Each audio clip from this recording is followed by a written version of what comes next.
unknown আপনাকে যুক্ত করা হয়েছে। বলেন আপনি। জি ভাইয়া কেমন আছেন? ভালো আছি আশা করি আপনিও ভালো। বলেন। জি, ভাইয়া আমি হচ্ছে আ একটা জিনিস নিয়ে সোশ্যাল মিডিয়াতে প্রচুর হচ্ছে সামনে আসতেছে মিম। এখন এই যে যারা আদিবাসী আছে, বাঙালিরা তো আদিবাসী বলতে চায় না, এরা বলে হচ্ছে উপজাতি। তো আমার হচ্ছে চাকমা ফ্রেন্ড ছিল একটা আ এবং আমার রুমমেট ছিল। তো ও আমাকে মেইনলি হচ্ছে আদিবাসী আর উপজাতির মধ্যে যে তফাৎটা ছিল, এই জিনিসটা হচ্ছে খুব সুন্দর করে বুঝাই দিছিল। যে একটা জাতি আমরা হচ্ছে চিটাগাং এ আছি অলমোস্ট ৬০০-৭০০ বছর। সো আমরা কেমনে হচ্ছে ইয়ে হই অধিবাসী বা উপজাতি হই। হুম। তো তারপরে আমার অনেক ইন্টারেস্টিং লাগলো জিনিসগুলা। তারপরে ওদের কালচার, তারপরে হচ্ছে ওদের যে খাদ্যাভ্যাস থেকে শুরু করে যা আছে সবই নিয়ে অনেক ইন্টারেস্টিং বিষয়গুলো থেকে জানতে পারি। তো সেই ফ্রেন্ড হচ্ছে স্ট্যাটাস দিছে হচ্ছে আমাদের আ সেনাবাহিনী বা এগেইনস্ট এ আর একজন হচ্ছে সেনাবাহিনী মারা গেছে দেখলাম। সো তার পোস্টের যে লাইক কমেন্ট আছে ওখানে সব হা, হা দিছে যারা চাকমা বা ইন্ডিজিনাস পিপল গুলো আছে।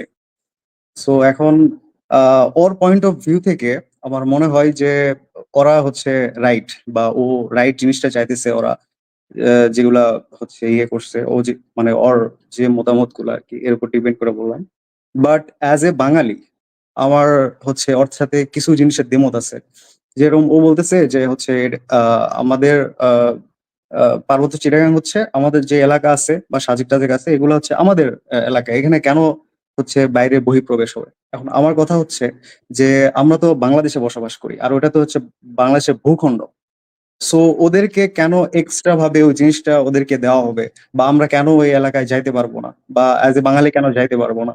আমি যদি এভাবে বলি যে আমি আমার জেলায় ২০০ বছর ৫০০ বছর ধরে বসবাস করি, তোমরা কেউ আমার জেলায় আসতে পারবা না। সো না, সেই না এটা স্ট্যান্ড পয়েন্টটা না, না এই যে এখানে যে তাহলে জিনিসটা আপনার বুঝতে আপনি অবস্থানটা জানতে চাচ্ছিলাম ভাইয়া। এই জিনিসটা যে জিনিসটা বুঝতে আপনি ভুল করছেন সেটা হচ্ছে আদিবাসীরা হচ্ছে গিয়ে কারা এবং আদিবাসীদের যে একটা আ অধিকার আছে, জাতিসংঘ থেকে একটা অধিকার আছে সেই জিনিসটা আমি আসলে সংশয়.com এও দেয়া আছে এই জিনিসটা। সংশয়.com এ আপনি ঢুকলে দেখতে পাবেন। আমি আপনাকে খানিকটা দেখাচ্ছি। আদিবাসীদের সংজ্ঞাটা ইন্ডিজিনাস পিপল দের সংজ্ঞাটা আপনি একটু পড়ে নিয়েন এবং এইখানে আ আদিবাসী জনগোষ্ঠীর অধিকার নামে ১২ই সেপ্টেম্বর ২০০৭ এ সাধারণ পরিষদে একটা ঘোষণাপত্র ডিক্লারেশন দেওয়া হয়েছিল ইন্ডিজিনাস পিপল দের জন্য। এই ইন্ডিজিনাস পিপল দের আ আ জন্য এই অধিকারগুলা তাদের জন্য দেয়া দেয়ার বিষয়ে সমস্ত দেশ জাতিসংঘ থেকে নির্দেশনা দেয়া আছে। এটা আন্তর্জাতিক মানবাধিকার সনদের অন্তর্ভুক্ত। এটা কি? এটা হচ্ছে তাদের আত্মনিয়ন্ত্রণের অধিকার, ভূমি ও ভূখণ্ডের উপর অধিকার, আদিবাসী জনগোষ্ঠীর ভূমি ও ভূখণ্ডের উপর সামরিক কার্যক্রম বন্ধের অধিকার। এই যে দেখেন আদিবাসী ভূমি ও ভূখণ্ডের উপর থেকে তাদের জোরপূর্বক উচ্ছেদ প্রক্রিয়া থেকে রেহাই পাওয়ার অধিকার। এই জিনিসটা বুঝতে হলে, ভালোভাবে বুঝতে হলে আপনার ১ম এ বুঝতে হবে একটা উদাহরণ দিচ্ছি আপনাকে। মনে করেন যে কলম্বাসের নাম তো শুনেছেন। কলম্বাস যখন এই যে এখনকার যে আমেরিকা, সেই আমেরিকাতে গিয়ে পৌঁছাইছিল। তাই না? এটা তো শুনেছেন ভাই? জি ভাইয়া। তো ওই অঞ্চলে কিছু আদিবাসী বসবাস করত। তারা ওইখানে জীবনযাপন করত, তারা ওইখানে বসবাস করত। এবং তাদের জীবনযাপন পদ্ধতি ছিল ভিন্ন। কলম্বাসের যে শিপ জাহাজ নিয়ে গেছিল তাদের জীবনযাপন ছিল ভিন্ন। এখন আ মনে করেন ওই সময় যে জিনিসটা দেখা গেছে সেই জিনিসটা হচ্ছে যে ওই অঞ্চলের মানুষের কাছে প্রচুর পরিমাণে ধন সম্পদ ছিল, প্রচুর পরিমাণে জমি ছিল, প্রচুর পরিমাণে সোনা ছিল, প্রচুর পরিমাণে মানে মেটাল ছিল। যেই মেটালগুলা কলম্বাসের খুব দরকার। কলম্বাস খুব লোভী ছিল। এই মানে ধাতব পদার্থগুলা মানে ধরেন সোনা, রূপা এই জিনিসগুলার প্রতি কলম্বাস খুবই লোভাতুর ছিল। কলম্বাসের কাছে কি ছিল? কলম্বাসের কাছে ছিল আ একটা হচ্ছে গিয়ে চেয়ার। হুম? মনে করেন একটা জামা। হুম? পুরানো একটা জামা। এখন কলম্বাস বলল কি, "এই যে দেখো এই জামাটা অনেক দামি একটা জামা।" তার হয়তো হয়তো পুরান জামা যে এই জামাটা সে ফালায় দিবে বা একটা জুতা যে জুতাটা সে ফালায় দিবে। সে ওইখানে গিয়ে জনগণকে বলা শুরু করলো যে, "দেখো এই জুতাটা বিরাট একটা মানে অলৌকিক জুতা। হুম? এই জুতা হচ্ছে গিয়ে অনেক ক্ষমতা। এই জুতা পরলে অনেক মানে মহান হয়ে যাবা তোমরা। তো এই জুতাটা কিনতে হইলে তোমাদের মানে ৩ বিঘা জমি, ৫ বিঘা জমি আমারে দিতে হবে।" ওইখানকার আদিবাসীরা তো ছিল এরকম মানুষ কখনো দেখে নাই। মানে যারা ইউরোপ থেকে আসা সাদা চামড়ার মানুষ এরকম মানুষ কখনো দেখে নাই। তারা ভাবলো যে এরা নিশ্চয়ই ঈশ্বরের দূত-টুত কিছু একটা হবে। এরা মানে এদের গায়ের চামড়া এত সাদা। এরা তাইলে ঠিক আছে। তাহলে তুমি আমার ৫ বিঘা জমি নিয়ে নাও। তোমার এই জুতাটা আমারে দাও। এই যে এইভাবে তাদের কারেন্সি এবং মানে আ আ ইউরোপিয়ানদের কারেন্সি কিন্তু ভিন্ন ছিল। তারা তাদের কাছে কিন্তু কোন কারেন্সি ছিল না ইনফেক্ট। এখন আ এই জায়গাগুলা থেকে আমরা দেখতে পাই যে আ কলম্বাস এবং তার পরবর্তী সময়ে বিপুল পরিমাণ ইউরোপিয়ানরা গিয়ে আমেরিকাতে গিয়ে প্রচুর পরিমাণে কোটি মানুষ হত্যা করছে। প্রচুর পরিমাণে বড় ধরনের গণহত্যা চালাইছে এবং মানুষকে নির্যাতন করছে, মানুষকে নিপ্রে নি নি নিষ্পে নিষ্পেষণ করছে। মানুষের সাথে এমন জিনিস নিয়ে ব্যবসা করছে যেই জিনিসগুলা মনে করেন ইংল্যান্ডের রাস্তাঘাটে মানুষ ফালায় দেয়, সেই জিনিসগুলা জাহাজ ভর্তি করে নিয়ে গিয়ে ওদেরকে গিয়ে ভুল বুঝাইছে যে এটা অনেক দামি জিনিস, তোমরা কিনো, তোমাদের অনেক ভালো হবে। ওরা বোকার মতো তাদের জায়গা জমি সম্পত্তি, বিষয় সম্পত্তি সব দিয়ে ওগুলা কিনছে। এই কারণে দেখা গেছে যে আদিবাসীদেরকে আ যেহেতু তাদের যে এই যে তাদের যে জমি, তাদের যে ভূমি, তাদের যে ফসল, এই সমস্ত কিছু পরবর্তীতে দেখা গেছে চুরি করে নিয়ে গেছে ইউরোপিয়ানরা। হুম? এখন এই জিনিসটা ঘটছে পৃথিবীর বিভিন্ন দেশে, বিভিন্ন সময়, বিভিন্ন সভ্যতাতে এই ঘটনাগুলা ঘটছে। যারা একটা অঞ্চলে অন্য সমাজ থেকে আলাদা থেকে আদিবাসী আসলে কাদেরকে বলে? আদিবাসী হচ্ছে তারা যারা একটা ভূখণ্ডে অনেক বছর ধরে বসবাস করে এবং বাইরের যে জাতিগোষ্ঠীগুলা আছে, সেই জাতিগোষ্ঠীগুলার সংস্কৃতি তাদের ভিতরে প্রবেশ করে নাই। তারা মিক্স হয় নাই। মানে হচ্ছে আশপাশে যে জাতিগোষ্ঠীগুলা থাকে তাদের সাথে যদি তাদের মিক্সচারটা না হয়, তারা যদি মিলে না যায়, তাদের যদি নিজস্ব ভাষা, নিজস্ব সংস্কৃতি থাকে, তাহলে তারা সংজ্ঞা অনুসারে তারা হচ্ছে ইন্ডিজিনাস পিপল, তারা হচ্ছে আদিবাসী। এটা কিন্তু বাংলাদেশে অনেক মানুষ ভুল ভাবে। তারা মনে করে আদি থেকে যারা থাকে তারাই আদিবাসী। না, এটা ভুল অনুবাদ। এটা মনে করে তারা ভুল করে। তারা এই জিনিসটা চেক করে দেখতে পারে যে যেই জাতিগোষ্ঠী বা যে জনগোষ্ঠীটা একটা অঞ্চলে দীর্ঘদিন ধরে বসবাস করে কিন্তু আশপাশে যে জাতিগোষ্ঠীগুলো আছে সেগুলার সংস্কৃতি তাদের সাথে আদান-প্রদান হয় না। তারা বিচ্ছিন্ন থাকে। তারা যদি বিচ্ছিন্ন থাকে সাংস্কৃতিকভাবে তাহলে তাদেরকে আদিবাসী হিসেবে চিহ্নিত করা হয়। এখন এই আদিবাসীদের যে জীবনযাত্রা হচ্ছে গিয়ে বাংলাদেশে যারা আদিবাসী তাদের জীবনযাত্রা আমি নিজে অনেক সময় আমি আদিবাসীদের সাথে ছিলাম বাংলাদেশে। আমি দেখেছি তাদের জীবনযাত্রা হচ্ছে খুবই সিম্পল। তারা শূকর লালন-পালন করে, তারা জুম চাষ করে, তারা পাহাড়ে ছোট চাষ করে তারা জীবনযাপন করে। তারা নিজেরাই সেলাই-টেলাই করে, নিজেরাই মানে করে। সবকিছু তারা মেক্সিমাম জিনিস তারা নিজেরাই করে। কিছু জিনিস তাদের বাইরে থেকে নিতে হয়। যেমন লবণ, তেল এই জিনিসগুলা তাদের বাইরে থেকে নিতে হয়। কিন্তু তারা তাদের নিজস্ব একটা কমিউনিটি থাকে, নিজস্ব একটা আ মানে সংস্কৃতি তারা লালন করে সেখানে, হ্যাঁ? এবং আ বাংলাদেশে দেখা যায় বাংলাদেশের যারা মানুষ, যারা হচ্ছে বাংলাদেশের অন্যান্য অঞ্চলের মানুষ, তাদের কাছে যেই পরিমাণ টাকা থাকে, আদিবাসীদের কাছে কিন্তু সেই পরিমাণ টাকা থাকে না। এখন আপনি যদি একটা আদিবাসীকে গিয়ে বলেন, তো তোমারে আমি ৳৫০ দিব। তোমার আ এই যে বিপুল পরিমাণ জমি, তুমি এই জমিটা আমারে দিয়ে দাও। কিন্তু রাজি হয়ে যেতে পারে। কারণ ৳৫০ কিন্তু তার কাছে বিরাট টাকা। কারণ সে তার কোনো ইনকাম নাই। তা তা বাংলাদেশে সে বসবাস করে, সে একজন আদিবাসী। কিন্তু তার ইনকাম হচ্ছে খুবই কম। সে পশু চড়ায় খায়। সে আসলে কারেন্সি, টাকা-পয়সা এগুলা জিনিসই সে ভালোভাবে বোঝে না জিনিসটা কি। তারা মনে করে যে বাজারে আমি মানে আমার জিনিস নিয়ে যাবো, ধান নিয়ে যাবো। আরেকজনের কাছে মাংস আছে, তার কাছ থেকে আমি ট্রেড করব। তার কাছে আমি পাল্টাপাল্টি করে আমি তার থেকে একটা নিবো, আমি ওরে একটা দিব। এইভাবে তারা ট্রেড করে আসছে যুগের পর যুগ ধরে। কিন্তু এখন যে কারেন্সিটা অন্য আ মানে শহরে বা নগরে যেই কারেন্সিটা চালু হয়ে গেছে, সেই জিনিসটা তো তাদের ভিতরে এখনো সেইভাবে ঢোকে নাই। এই কারণে এই কারেন্সিটা তাদের ক্ষেত্রে অনেক বিরাট একটা জিনিস। মানে ৳৫০ তাদের ক্ষেত্রে বিরাট একটা জিনিস। কিন্তু এই ৳৫০ দিয়ে তারা ওই আদিবাসীকে বোকা বানায় অনেক জায়গা সম্পত্তি তারা কিনে নিতে পারে। কিনে নিয়ে ওই ৳৫০ নিয়ে যখন ওই আদিবাসী লোকটা সে তো জায়গাটা হারাইলো। সে তো তার জমিটা বিক্রি করে দিল। সে যদি ওই ৳৫০ নিয়ে শহরে আসে, শহরে এসে কিন্তু সে টিকতে পারবে না। কারণ হচ্ছে শহরে তার জন্য সেই মানে পরিস্থিতি নাই যে সেই শহরে সে বসবাস করতে পারবে এবং শহরে আসার পর সেই ৳৫০ দিয়ে সে ২ বেলার থেকে বেশি খাইতেও পারবে না। হুম?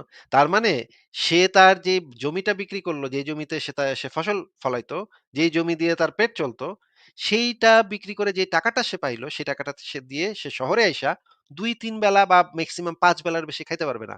২-৩ একটা জামা কিনতে পারবে না, একটা ভালো কিছু করতে পারবে না।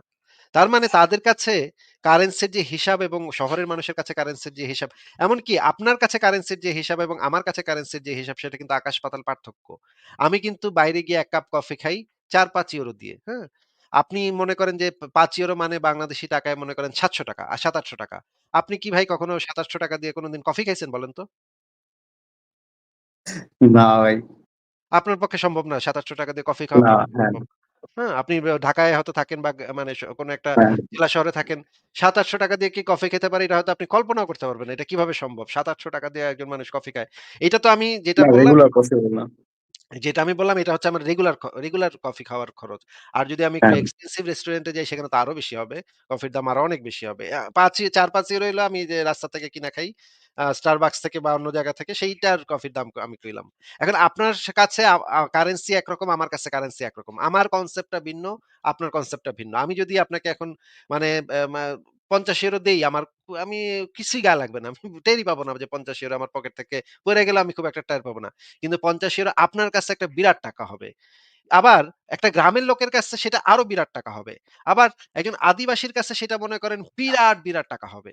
এই কারেন্সি জিনিসটা মানে স্থানের উপর নির্ভর করে, কোন জায়গায় আপনি বসবাস করেন, আপনার জীবনযাত্রা কেমন সেটার উপরে অনেকখানি নির্ভর করে। এই কারণে আদিবাসীদের থেকে যদি কেউ জমি কেনে তাহলে সেই মানে এই যে টাকাটা দেয় সেটা হয় একটা আ অন্যায় হয়। সবসময় এটা অন্যায় হবে। কারণ হচ্ছে সেই জমির আসল মূল্যটা সেই আদিবাসী কখনোই পাবে না। কারণ তার কাছে কারেন্সির কনসেপ্ট ভিন্ন, আমার কাছে কারেন্সির কনসেপ্ট ভিন্ন। আমি আমি ৫০ আমি ৳১০০ আ একজন আদিবাসীরে দিলে মনে করেন সে ওই ৳১০০ দিয়ে ১ বছর ওই যে তার মানে পাহাড়ে ১ বছর সে মানে মানে রাজার হালে থাকতে পারবে। কিন্তু ৳১০০ দিয়ে আমি যেখানে থাকি সেখানে ৳১০০ দিয়ে আমি হয়তো মানে একবার আমার বউ বাচ্চা নিয়ে রেস্টুরেন্টে খাইতে পারবো। এর থেকে বেশি কিছু হবে না। কিন্তু ওই বেটা ১ বছর টানা ১ বছর ওই ৳১০০ দিয়ে খাইতে পারবে। একটা পাহাড়ে যে বসবাস করে। এই কারণে কারেন্সিটা একটা মানে কনসেপ্টটাই বিভিন্ন জায়গায় বিভিন্ন রকম। এই কারণে তাদের সাথে এই অবিচারটা যেন না হয়, এই যে এই মানে এই কনসেপ্ট গুলা দ্বারা তাদের উপরে যেন নিষ্পেষণ না হয়, এই কারণে জাতিসংঘ অনেক বিচার বিবেচনার পরে এই সাধারণ ঘোষণা দিছে এবং এই আদিবাসীদের অধিকার রক্ষার জন্য পরিষ্কার আ মানে দিছে ডিক্লারেশন দিছে যে আদিবাসীদের আত্মনিয়ন্ত্রণের অধিকার থাকবে। নিজের ভূমির অধিকারটা তাদের থাকবে। সেই ভূমিতে গিয়ে আপনি জমি কিনতে পারবেন না। সেই ভূমিতে গিয়ে আপনি মাতব্বরি করতে পারবেন না। কারণ আমরা দেখছি যে সেটেলার যারা তারা ধীরে একটা অঞ্চলে ঢুকে আসলে শেষমেশ দেখা যায় যে আদিবাসীদের উচ্ছেদ করে দিচ্ছে। হ্যাঁ? তারা একটু সংখ্যায় বেশি হওয়া শুরু করে, বেশি হয়ে সেখানে আসলে যারা বসবাস করত তাদেরকে উচ্ছেদ করে দেয়। এবং একই সাথে এই জিনিসগুলোও আপনার বিবেচনা করতে হবে যে আদিবাসীদের কিন্তু মানে একদম ব্রিটিশ আমল থেকে তাদেরকে বঞ্চনার শিকার করা হইছে। আমরা যে এখন ইলেকট্রিসিটি পাই, আমাদের যে হাইড্রো ইলেকট্রিক যে প্ল্যান্ট গুলা আছে, আ কাপ্তাই লেকে যেই আছে সেটা কিন্তু বহু আদিবাসীকে উচ্ছেদ করে একটা কৃত্রিম পদ্ধতিতে সেই মানে করা হইছে। এটা কি আপনি জানেন? যে কাপ্তাই না? হ্যাঁ, কাপ্তাই তে যে মানে হাইড্রো ইলেকট্রিক প্ল্যান্টটা আছে সেইখানে প্রচুর আদিবাসী বসবাস করত। তাদেরকে সেখান থেকে উঠায় দিয়ে অন্য জায়গায় জমি কিনে দিয়ে অন্য কিছু টাকা-পয়সা দিয়ে তাদেরকে উঠায় দেওয়া হয়েছিল। সেই টাকা তারা কিছুদিনের ভিতরে তাদের সেই টাকা খরচ হয়ে গেছে। এরপরে তারা তাদের ভূমি হারাইছে। এই জিনিসটা কি আপনি জানেন? না, এটা জানা ছিল না ভাইয়া। তাদের উপরে ব্রিটিশ আমলেও অন্যায় হইছে, তাদের উপরে পাকিস্তান আমলেও অন্যায় হইছে, তাদের উপরে বাংলাদেশের আমলেও অন্যায় হইছে। এই সমস্ত কারণে এবং আরো যে মানে মর্মান্তিক ব্যাপার হইল যে বাংলাদেশ মানে সবগুলা সরকারই সবসময় যেই কাজটা করছে সেনাবাহিনী মোতায়েন করছে সেখানে। তাদের যে হুম, সমস্যাগুলা সেই সমস্যাগুলাকে অ্যাড্রেস না করে, তাদের সমস্যাগুলা কি আছে সেই সমস্যাগুলার সমাধান না করে সবসময় চেষ্টা করছে জোর জবরদস্তির মাধ্যমে, অস্ত্রের মাধ্যমে তাদের মুখ বন্ধ করে রাখার। এটা বাংলাদেশের সব সরকারগুলো এই কাজ করছে। এই কারণে তাদের সমস্যাগুলার কখনোই সমাধান হয় নাই। সমস্যাগুলা সমাধান করা কিন্তু খুব ইজি ছিল। মানে এত জটিল কিছু না। সমস্যাগুলা আদিবাসীদের অধিকার, এটা সারা পৃথিবীতেই একটা স্বীকৃত অধিকার। এটা তাদেরকে হুম। দিতে হবে। জাতিসংঘে যারা সিগনেচার করছে তাদের প্রত্যেককে এটা দিতে হবে। এখন এইটা নিয়ে টাল্টি-বাল্টি করার তো কিছু নাই। এটা যেটা জাতিসংঘ থেকে রুলস আছে সেই রুলস ফলো করতে হবে। এখন বাংলাদেশ সরকার যেই কাজটা করতেছে সেটা হচ্ছে তাদেরকে আদিবাসী হিসেবে স্বীকৃতি দিতেছে না। সংবিধানে লেখা রাখছে উপজাতি। আরে উপজাতি হুম, হুম, হুম। কইত্থেকে? এরা উপজাতি কোত্থেকে? এরা কার মানে মনে করেন চাঁদ হচ্ছে পৃথিবীর উপগ্রহ, তাই না? এক্সাক্টলি। তো এটা তো পৃথিবীর উপগ্রহ। আর মানে চাকমারা কার ওরা কার হ্যাঁ, এই উপজাতি? জিনিসটাই আসলে বলছিল এটা আরকি আমাকে আসল জাতিটা বুঝাইছিল। কোথায়? আসল জাতিটা কই? যে যার এরা আসলটা কোথায় ভাই? না এ কি পাগল নাকি? এগুলা তো পাগলের মতো কথা যে এরা উপজাতি। এরা কোত্থেকে উপজাতি? এরা আলাদা জাতিসত্তা। এদের হ্যাঁ, আলাদা সংস্কৃতি আছে, এদের আলাদা ভাষা আছে, এদের আলাদা বর্ণমালা আছে। এদের সমস্ত কিছু আলাদা। যদি নাও থাকতো বর্ণমালা অনেক জাতিগোষ্ঠীর বর্ণমালা নাই। সেটা দিয়ে কিছু যায় আসে না। তাদের আলাদা সংস্কৃতি থাকলে তারা যদি সেখানে দীর্ঘদিন ধরে বসবাস করে এবং পার্শ্ববর্তী যে বড় জাতিগোষ্ঠীটা আছে তাদের সংস্কৃতি যদি তাদের ভিতরে প্রবেশ না করে, তারা যদি সেই প্রবেশটা বন্ধ করে রাখে, তারা যদি মিশে না যায়, তাহলেই তারা আদিবাসী। এইটা হচ্ছে ইন্ডিজিনাস পিপলদের সংজ্ঞা। জাতিসংঘের রুলস অনুসারে তারা আদিবাসীদের অধিকার পাইতে হবে। এটার কোনো অন্যথায় নাই। এটার কিছু করার নাই এটা। এটা মানে তা আপনি চাইলেও করতে হবে, না চাইলেও করতে হবে। এটা করতে বাধ্য প্রত্যেকটা সরকার। এটা আন্তর্জাতিক সনদে বাংলাদেশ সিগনেচার করে আসছে। এখন বাংলাদেশ সরকারগুলা যেই কাজটা করতেছে, এই বাটপারিটা করতেছে যে আদিবাসী বলবোই না ওদেরকে। হ্যাঁ? আমরা উপজাতি বলব হুম, হুম, হুম। না। এটা বইল্লা তাইরা এই যে এই বদমাইশিটা বিভিন্ন সরকারি বদমাইশিটা বিশেষ করে এই যে জিয়াউর রহমান থেকে শুরু করে এই সরকারগুলা এই কামগুলা কইরা আসতেছে। হ্যাঁ? জিয়াউর রহমানের শাসনামলে তো সেখানে ব্যাপক হত্যাকাণ্ড হইছে। এরশাদের আমলে তো ব্যাপক হত্যাকাণ্ড হইছে। শেখ মুজিবুর রহমানও মানে বাজে কথা বলছে। শেখ মুজিবুর রহমানও সংসদে দাঁড়ায় বলছে যে, "আমরা সবাই তোরা বাঙালি হয়ে যা।" আরে হুম, হুম, হুম। বাঙালি হয়ে যাবে কিভাবে? মানে একটা জাতিসত্তা কি চেঞ্জ করা যায় নাকি? এটা কি মানে আমি আজকে মুসলমান কালকে হিন্দু হয়ে গেলাম, কালকে বৌদ্ধ হয়ে গেলাম। এটা কি বিশ্বাস নাকি? জাতিসত্তা কখনো পরিবর্তনযোগ্য না। আপনি যখন বাঙালি তখন আপনি আজীবন বাঙালি। এটার কোনো পরিবর্তন নাই। এটা কোনো চেঞ্জ নাই। আপনি যখন ব্রিটিশ, আপনি যখন মানে মনে করেন আপনি জার্মান, আপনার জাতিসত্তার কখনো কোনো পরিবর্তন হবে না। আপনার নাগরিকত্ব পরিবর্তন হইতে পারে। আপনি দেশ চেঞ্জ করতে পারেন। কিন্তু আপনার জাতিসত্তা কখনো পরিবর্তন হয় না। জাতি হচ্ছে মানুষ ইনহেরিট করে। মানুষ মানে জন্ম নেয় ওই বৈশিষ্ট্য নিয়ে। এইটা কেউ কখনো পরিবর্তন করতে পারে না। যে শেখ মুজিবুর রহমান সংসদে দাঁড়ায় বলছে, "এই তোরা বাঙালি হয়ে যা।" আরে পাগল নাকি তুই? ওরা বাঙালি হয়ে যাবে কিভাবে? এটা কি সম্ভব? কোন জাতিসত্তা কি পরিবর্তন করা সম্ভব নাকি? কারো পক্ষে ওরে যদি শেখ মুজিবুরে যদি বলতো যে, "তুই চাকমা হয়ে যা।" তুই চাকমা হইতে পারত? চাকমা হইতে পারত না। সাঁওতাল হইতে পারত না। সাঁওতাল আলাদা জাতিসত্তা, বাঙালি আলাদা জাতিসত্তা। হ্যাঁ, তারা বাংলাদেশের ভেতরে বসবাস করে। এই কারণে বাংলাদেশের মানুষের মানে আদিবাসীরাও বাংলাদেশের মানুষ, বাঙালিরাও বাংলাদেশের মানুষ। এই জিনিসটা রিকগনাইজ করতে হবে। বাংলাদেশ সরকারের এটা মানে স্বীকৃতি দিতে হবে যে তারাও বাংলাদেশের নাগরিক, আমরাও বাংলাদেশের এরাও বাংলাদেশের নাগরিক, তারাও বাংলাদেশের নাগরিক। আমরা সবাই বাংলাদেশের নাগরিক। তবে আমাদের জাতিসত্তা ভিন্ন।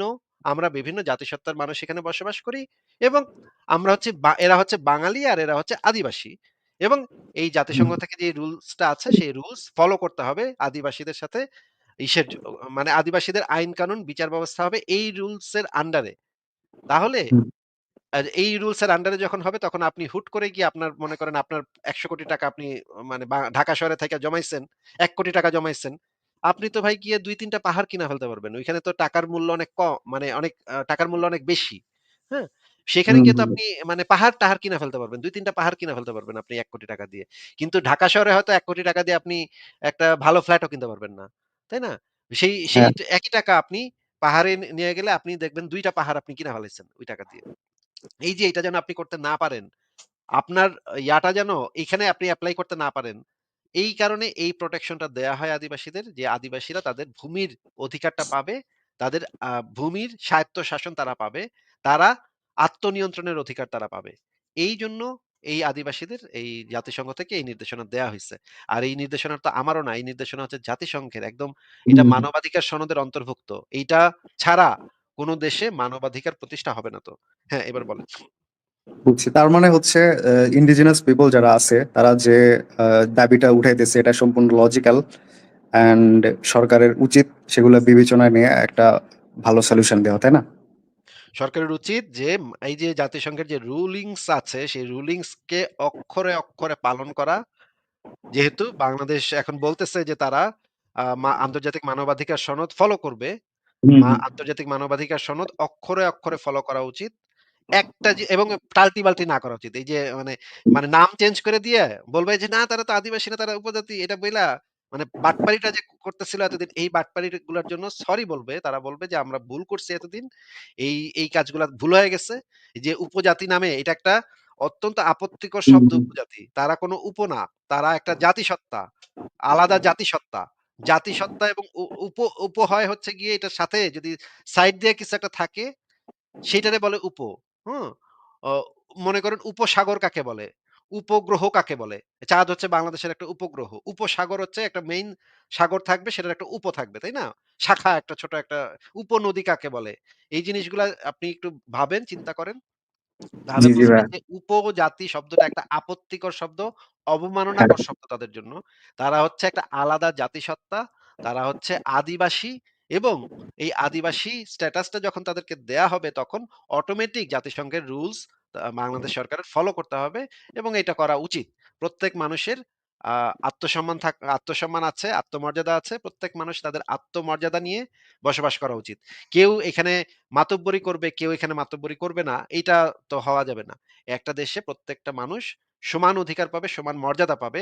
এই আদিবাসী যারা আছে তারাও যেন তাদের যে সম্মান, তাদের যে মর্যাদা, সেই মর্যাদা নিয়ে যেন বসবাস করতে পারে এবং তাদের কত চমৎকার সংস্কৃতি, তাদের কত চমৎকার একটা বড় জাতিসত্তা যখন পাশে থাকে, তখন তারা সবসময় চেষ্টা করে যে তাদের সংস্কৃতিটা পুশ করতে। যেমন ধরেন, হুম। ইন্ডিয়া সবসময় চাবে ভারতীয় যে গান বা ভারতীয় বাজনা, ভারতীয় মিউজিক এগুলা বাংলাদেশে বা এরকম ছোট, ছোট যে দেশগুলো আছে সেগুলোতে পুশ করে আমাদের যে আলাদা সংস্কৃতিগুলা ছিল সেগুলা একসময় ভ্যানিশ হয়ে যাবে এবং তখন হিন্দিতে মানুষ কথা বলা শুরু করবে, হ্যাঁ? এটা জি, জি ভাইয়া। প্রত্যেকটা জাতিসত্তার এরকমের একটা মানে বড় জাতিসত্তাগুলার একটা স্বাভাবিক টেনডেন্সি থাকে এটা যে ছোট জাতিসত্তাগুলা যারা সংখ্যায় অল্প তাদেরকে তাদের সংস্কৃতি আমরা ডমিনেট ধ্বংস করা। করে ফেলবো। ডমিনেট করব আমি, ধ্বংস করে ফেলবো। আমারটা ঢুকাই দিবো ওরে আমারটা ফলো করতে হইব। আমার হুম, গান ওদের শুনতে হইব। কিন্তু এতে যেটা হয় যে প্রত্যেকটা জাতির তো আলাদা ঐতিহ্য আছে, আলাদা ইতিহাস আছে, আলাদা নাচ আছে, আলাদা গান আছে, আলাদা কবিতা আছে, আলাদা বর্ণমালা আছে, কত কিছু আছে। এই জিনিসগুলা পৃথিবী থেকে যদি হারায় যায় তাহলে তো আমাদের হিস্ট্রি হারায় যাবে। এগুলা তো অমূল্য সম্পদ একেকটা, তাই না? একটা জি, মানে জি। চাকমাদের যে গানগুলা, চাকমাদের যে নাচগুলা, চাকমাদের যে পোশাকগুলা, এগুলা সারা হুম, পৃথিবীর ঐতিহ্য, সারা পৃথিবীর অমূল্য সম্পদ। এগুলা তো হারানো যাবে না। বাংলাদেশেও আছে। বাংলাদেশে যেমন ধরেন লালন ফকিরের গান, তারপরে মনে করেন বাউলদের গান, এগুলো তো অমূল্য সম্পদ। ভাটিয়ালি গান বা গান, এগুলো তো অমূল্য সম্পদ। কিন্তু এখন দেখা যাচ্ছে যে এই যে ভারতীয় মানে আগ্রাসনের কারণে আমরা অনেকখানি আমাদের সংস্কৃতি আমরা হারায় ফেলতেছি। একইভাবে বাংলাদেশের লোকও আবার চেষ্টা করতেছে যে যেহেতু বাংলাদেশ ইন্ডিয়ার সাথে পারতেছি না, আমরা তো হিন্দীদের সাথে পারবো না। আমরা বা মানে মানে ইয়াটা নেই ওদের সাথে মাতব্বরিটা করি। এখন ওরা করতেছে ওদের সাথে, হ্যাঁ? এই হুম। মানে আদিবাসীদের উপরে নিজেদের সংস্কৃতি, নিজেদের ধর্ম চাপায় দেওয়ার চেষ্টা করতেছে। এই মানে তাদেরকে মুসলমান করার চেষ্টা করতেছে, তাদেরকে ধর্মে কনভার্ট করার চেষ্টা করতেছে। এইগুলো তো খুবই ভয়ংকর এবং একই সাথে শুধু মুসলমানরা না, পার্বত্য অঞ্চলে খ্রিস্টান মিশনারিরাও ঢুইকা গেছে। তারাও এখানে গিয়ে এখন ধর্ম প্রচার করে। হ্যাঁ? খ্রিস্টানরাও এখন ধর্ম প্রচার করতেছে হ্যাঁ, এখানে হ্যাঁ, হ্যাঁ। ব্যাপকভাবে। বুঝতে এই পারছি। যে মানে যাদেরকে মানে পাইছে, একটু দুর্বল পাইছে, দুর্বল পায় সব লাফাঙ্গা গুলা আইসা খ্রিস্টান লাফাঙ্গা, মুসলমান লাফাঙ্গা সব লাফাঙ্গা গুলা গিয়া ওদেরকে এখন ঠেলাঠেলি করতেছে। তোরা এই ধর্ম নে। তোরা আমাগো ধর্মটা আমাগো ধর্মটা পয়সা দিমু, পয়সা দিমু। এই কারণে দেখা যাচ্ছে যে তাদের অবস্থা খুবই ভয়ংকর একটা অবস্থার ভিতরে পরিস্থিতির ভিতরে আছে। এই ক্ষেত্রে বাংলাদেশ রাষ্ট্রের উচিত তাদের পাশে দাঁড়ানো এবং আ তাদের যে সংস্কৃতি, তাদের যে ঐতিহ্য সেগুলা সংরক্ষণ করার দায়িত্ব বাংলাদেশ সরকারের নেয়া উচিত। কিন্তু বাংলাদেশ সরকার সেটা করতেছে না। এখনো যেই সরকার আসছে সেই সরকারও একই পদ্ধতি আ চালু রাখছে যেই পদ্ধতিটা আগের সরকারগুলো করতেছিল এখনো একই হুম, করতে তবে আমি যেটা দেখছি যে একজন উপদেষ্টা আছেন, একজন মহিলা, উনার নামটা আমি হাসনা হাসনাত না কি যেন একজন উপদেষ্টা, একজন মহিলা। উনি আদিবাসী শব্দটা ব্যবহার করতেছিল তার বক্তব্যে। হুম, এটা হুম। দেখে আমার ভালো লাগছে যে অন্তত বাংলাদেশের একজন উপদেষ্টা, একজন উচ্চপদস্থ মানুষ আদিবাসী শব্দটা ব্যবহার করতেছে এটা দেখে ভালো লাগছে। কিন্তু এখন তো তাদের অবস্থা খুবই খারাপ। হ্যাঁ, আনন্দ ভাই হ্যাঁ, আপনি কি আর কিছু বলবেন? হ্যাঁ, ভাই হচ্ছে এই রিলেটেড একটা প্রশ্ন ছিল আমার যদি আপনার সময় হয় আরকি। হ্যাঁ, বলেন, বলেন।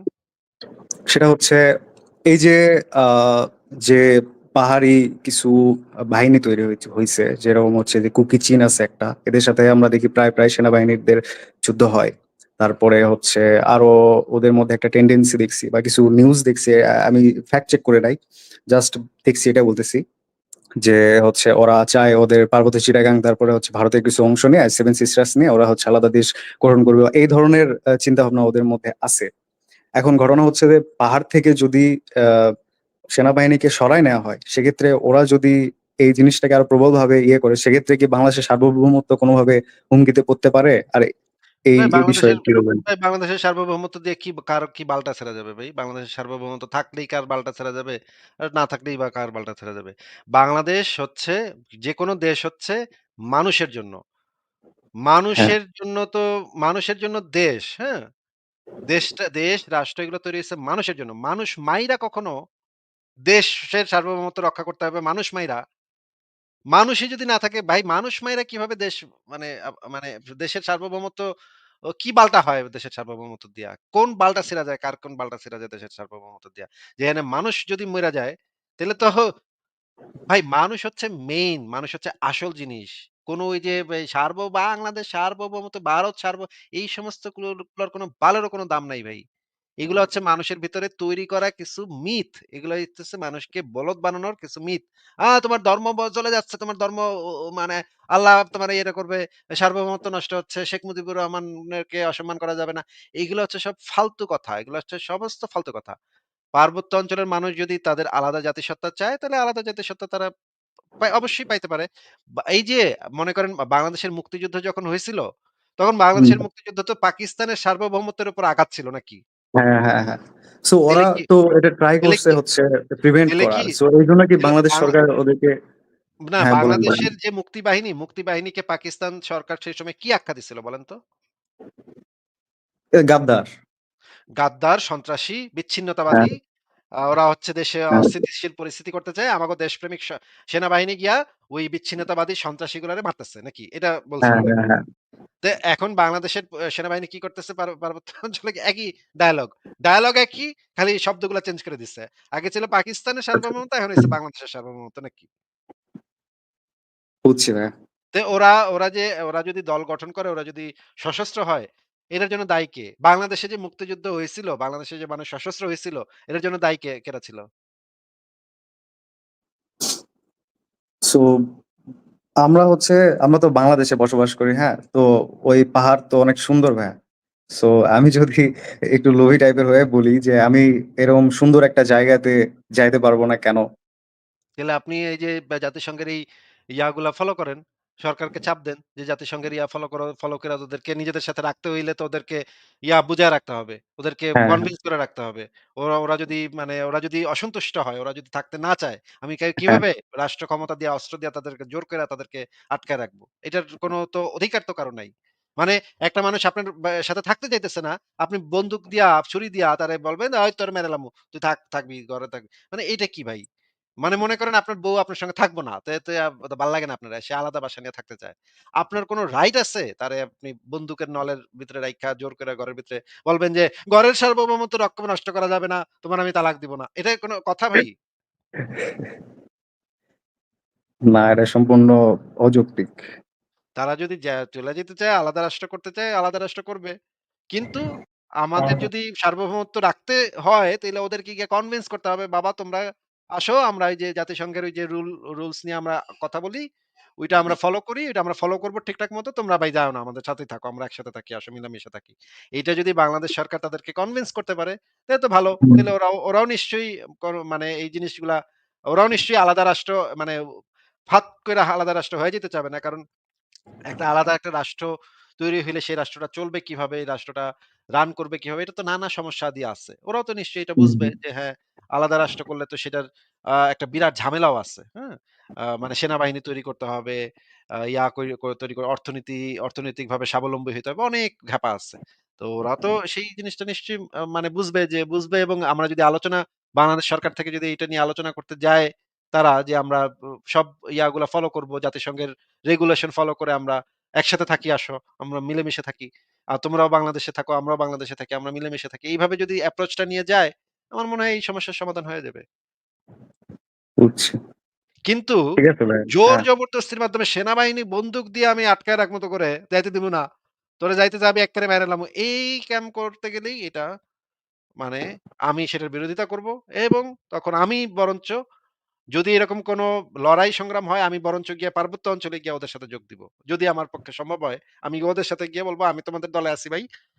তোমাদের দলে থাইক্কা আমি যুদ্ধ করব। দরকার হইলে আমারে একটা অস্ত্র দিও, আমি তোমাদের সাথে থাইক্কা যুদ্ধ করব। বাঙালির বিরুদ্ধে যুদ্ধ করব। এই বাঙালি সেনাবাহিনী এগুলা এগুলা ইতর বদমাইশ, এগুলা মানুষ মানুষ মারে, পার্বত্য অঞ্চলে ঢুইকা মানুষ মারে। এগুলারে আমি গুলি করব।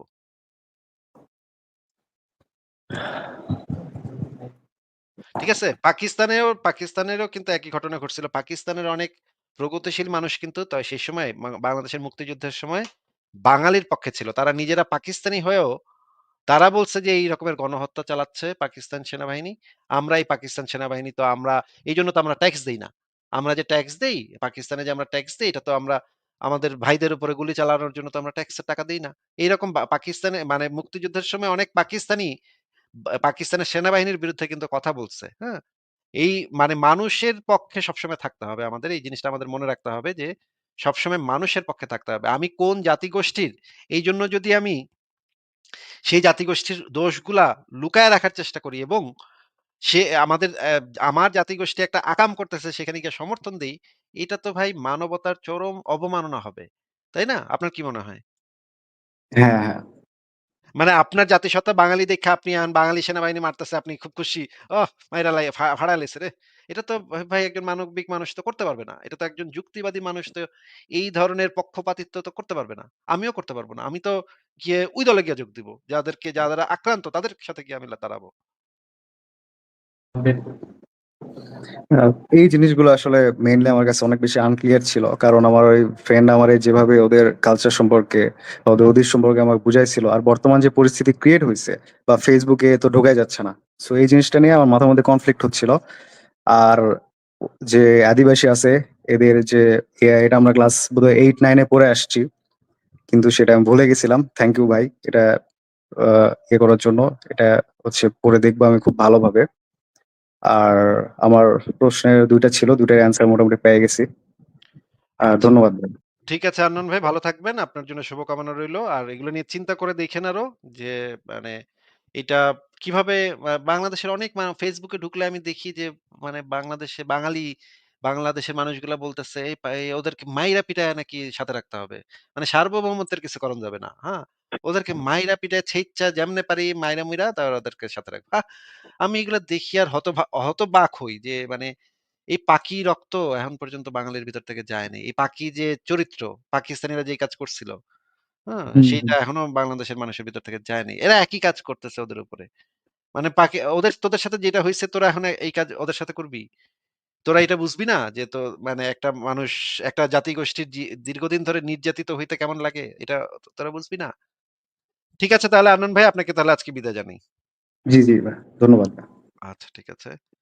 আ তো এই যে জিনিসটা আমি আলোচনা করলাম সেই জিনিসটা নিয়ে আপনারাও চিন্তা করবেন যে মানে এটা কেমন কথা যে আমি বাঙালি দেখে আমার মানে বাঙালির অত্যাচার মানে মনে করেন একজন পাকিস্তানি মুক্তিযুদ্ধের সময় সে যদি নিরপেক্ষ একজন মানুষ হয়, সে যদি যুক্তিবাদী একজন মানুষ হয়, সে যদি একজন মানবিক মানুষ হয় তার তো অবশ্যই বাঙালির পক্ষে থাকার কথা, তাই না? বাঙালির উপরে গণহত্যা চলতেছে, বাঙালির পক্ষে থাকার কথা। সে পাকিস্তানি জাতিসত্তার হইলেও তো তার বাঙালি সে যদি সুস্থ মাথার মানুষ হয় তার তো বাঙালির পক্ষে থাকার কথা। আমার জাতি এই কারণে আমি যাই করুক না কেন এটারে আমি সমর্থন দিব। এই কনসেপ্টটাই তো একটা মানে খুবই মারাত্মক ভয়ংকর কনসেপ্ট। আমার ধর্মের লোক যা করবে এটাই আমি পক্ষে। আমার জাতিসত্তা যা করবে এটারই আমি পক্ষে। এইগুলা তো প্রত্যেকটা হচ্ছে মারাত্মক ভয়ংকর কনসেপ্ট। হ্যাঁ? এইগুলা মানুষকে অন্ধ করে ফেলে। মানুষের ভেতরে মানুষের যে যুক্তি, বুদ্ধি, জ্ঞান, মানবিকতা এগুলো নষ্ট করে ফেলে। আপনি যখন এইভাবে আম অ ভাববেন যে আমার জাতিসত্তা এটা, তখন দেখবেন ভিন্ন জাতিসত্তার মানুষকে মারতেছে সেটাতে আপনার কোনো ফিলিংস হবে না। আপনি এটাকে নরমালি নিবেন। আর আপনার জাতিসত্তার কেউ একজন মরলে তখন আপনার খুব খারাপ লাগবে। আমার এরে মারছে। এই যে এই একচক্ষু মানে চিন্তাভাবনা মানে একদর্শিতা এইগুলা হচ্ছে সবচেয়ে ভয়ংকর ব্যাপার। এইগুলার বিরুদ্ধে তো আমরা সবসময় কথা বলি। ঠিক আছে? আমি তাহলে পরের জনকে অনেকে অপেক্ষা করছেন। আমি আস্তে, আস্তে যুক্ত করছি আপনাদেরকে।